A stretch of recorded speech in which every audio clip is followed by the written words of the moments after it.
कल्पना कीजिए, रात के 2 बजे हैं। आप एक सुनसान कोहरे में डूबी सड़क पर अकेले हैं। इतनी खामोशी कि आपको अपनी धड़कनें भी सुनाई दे रही हैं। हवा ठंडी है और पेड़ों की परछाइयां ऐसे लगती हैं जैसे कोई आपको घूर रहा हो। ये वो वक्त है जब दुनिया सो जाती है और कुछ अनकही अनसुनी कहानियां जाग उठती हैं। तभी दूर से एक आवाज आती है। पहले तो लगता है कि शायद हवा का शोर है या आपके मन का वहम, लेकिन फिर वो आवाज साफ होने लगती है। ढोल नगाड़ों की थाप, शहनाई की एक उदास धुन और कुछ लोगों के गाने की हल्की गूंज। एक बारात। इस वीरान रात में, इस सुनसान रास्ते पर एक बारात। आपके कदम रुक जाते हैं। आप उस आवाज की दिशा में देखने की कोशिश करते हैं, लेकिन घने कोहरे के सिवा कुछ नहीं दिखता। वो आवाज करीब आ रही है, हर पल के साथ और तेज होती जा रही है। ढोल की धमक अब आपके सीने में महसूस होती है। शहनाई का सुर अब कानों में चुभने लगता है। हंसी मजाक के वो ठहाके अब खोखले और डरावने लगते हैं। और फिर जैसे ही वो बारात आपके बिल्कुल करीब पहुंचने वाली होती है, अचानक सब कुछ खामोश हो जाता है। एकदम सन्नाटा। ढोल बंद, शहनाई चुप, सारी आवाजें जैसे किसी ने एक झटके में निगल ली हों। अब सिर्फ हवा की सरसराहट है और आपके दिल की तेज धड़धकन। कोई रोशनी नहीं, कोई मशाल नहीं, सिवाय एक अजीब सी लाल चमक के जो एक दुल्हन की पालकी से आ रही है। और वो पालकी हवा में तैरती हुई अपने आप चल रही है। कोई कहार नहीं, कोई बाराती नहीं, कोई बैंड बाजा नहीं, सिर्फ वो अकेली पालकी जो उस खौफनाक सन्नाटे को चीरती हुई आपकी तरफ बढ़ रही है। और उस खामोशी में एक ठंडी हवा का झोंका आपके कानों के पास से गुजरता है और एक सरगोशी सुनाई देती है। एक ऐसी आवाज जो इंसानी नहीं लगती। शादी में शामिल हो जाओ। आज सुनिए भूतिया बारात की वो दहला देने वाली कहानी जो आपको सिखाएगी कि रात के अंधेरे में सुनाई देने वाली हर दावत आपके लिए नहीं होती। ये कहानी आपको रात भर जगाए रखेगी और हर अनजान जश्न में शामिल होने से पहले 100 बार सोचने पर मजबूर कर देगी। ये कहानी है अंकित की। 28 साल का नौजवान जो फरीदाबाद के पास बसे अपने छोटे से गांव की मिट्टी से जुड़ा था। शहर की ऊंची इमारतों और भागदौड़ भरी जिंदगी में उसका मन कम ही लगता था। उसका दिल तो गांव की हरी भरी गलियों, चौपाल पर बैठे बड़े बुजुर्गों की बातों और अपने परिवार के साथ बिताए पलों में बसता था। अंकित के माता पिता और एक छोटी बहन गांव में ही रहते थे और उन्हीं के लिए वो शहर में मेहनत करता था।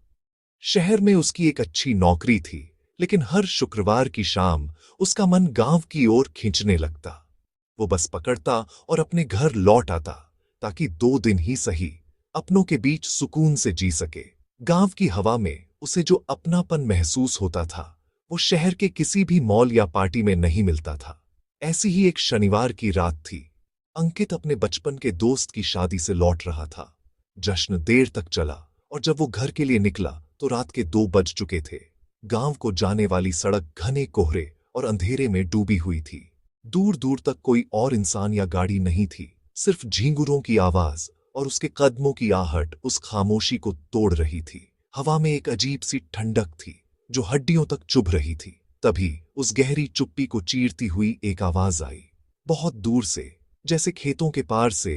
ढोल की थाप और शहनाई की धीमी धुन। आवाज हवा के साथ कभी तेज होती तो कभी धीमी पड़ जाती।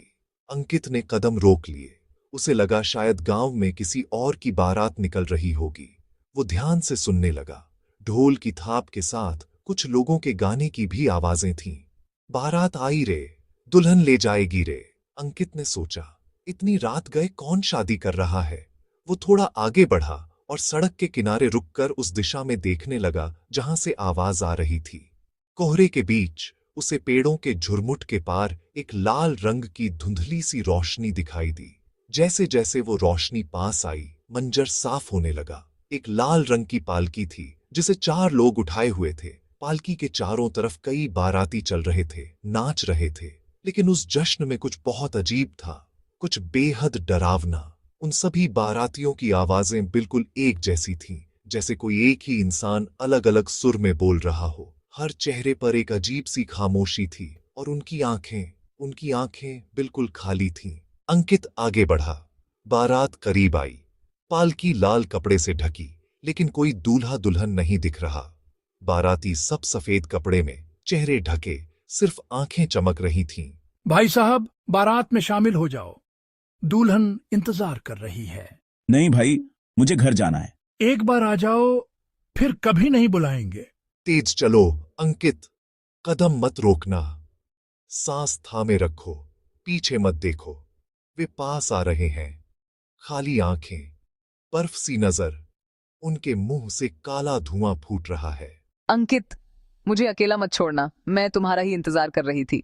पेड़ झुकते हैं, रास्ता कब्र सा लगता है। सूखा पेड़, कायदार कुआं सामने है। लाल पालकी का पर्दा बेचैन होकर कांपता है। तूने मुझे छोड़ा था 20 साल पहले, आज तू मेरी बारात में आएगा। छूटा मंडप, पानी की सिहरन, काली अमावस। बाराती घेरा बनाते हैं, पर्दा खुल चुका है। अंकित की चीख ठंडी हवा में जम गई। अब तू मेरा है, हमेशा के लिए। रात के खौफनाक साए छंटे और एक सर्द धुंधली सुबह ने गांव में दस्तक दी। सूरज की पहली किरणें भी उस कोहरे को भेद नहीं पा रही थीं, जो रात के अंधेरे की तरह ही घना था। गांव की औरतें जब उस पुराने कुएं पर पानी भरने पहुंचीं, तो एक चीख ने सुबह की खामोशी को चीर दिया। वहां कुएं की जगत पर अंकित बेजान पड़ा था। उसकी खुली आंखें आसमान को घूर रही थीं, जैसे किसी अनकहे सवाल का जवाब ढूंढ रही हों। चेहरा खून की एक बूंद के बिना मोम की तरह पीला पड़ चुका था, और उसके हाथ में कसकर एक सुर्ख लाल दुपट्टा बंधा हुआ था, जिसका रंग उसकी बेजान त्वचा पर और भी गहरा लग रहा था। लेकिन सबसे अजीब और डरावनी बात थी उसके होठों पर ठहरी वो हल्की सी मुस्कान। वो कोई खुशी की मुस्कान नहीं थी, बल्कि एक अजीब से सुकून की, जैसे उसने अपनी मंजिल पाली हो। उस दिन के बाद से उस गांव की रातों में एक अनकहा डर बस गया है। बड़े बुजुर्ग आज भी आग के पास बैठकर नई पीढ़ी को चेतावनी देते हैं। वो कहते हैं, अगर कभी सुनसान रात में, जब दूर दूर तक कोई ना हो, तुम्हें ढोल नगाड़ों और शहनाई की आवाज सुनाई दे, अगर एक बारात की गूंज तुम्हारे कानों तक पहुंचे और उस भीड़ से कोई तुम्हारा नाम लेकर पुकारे, तो भूल कर भी पीछे मुड़कर मत देखना। अपनी रफ्तार बढ़ा देना, घर की तरफ भागना, लेकिन रुकना मत। उस जश्न में शामिल होने की गलती मत करना, क्योंकि वो इंसानों की नहीं, रूहों की बारात है।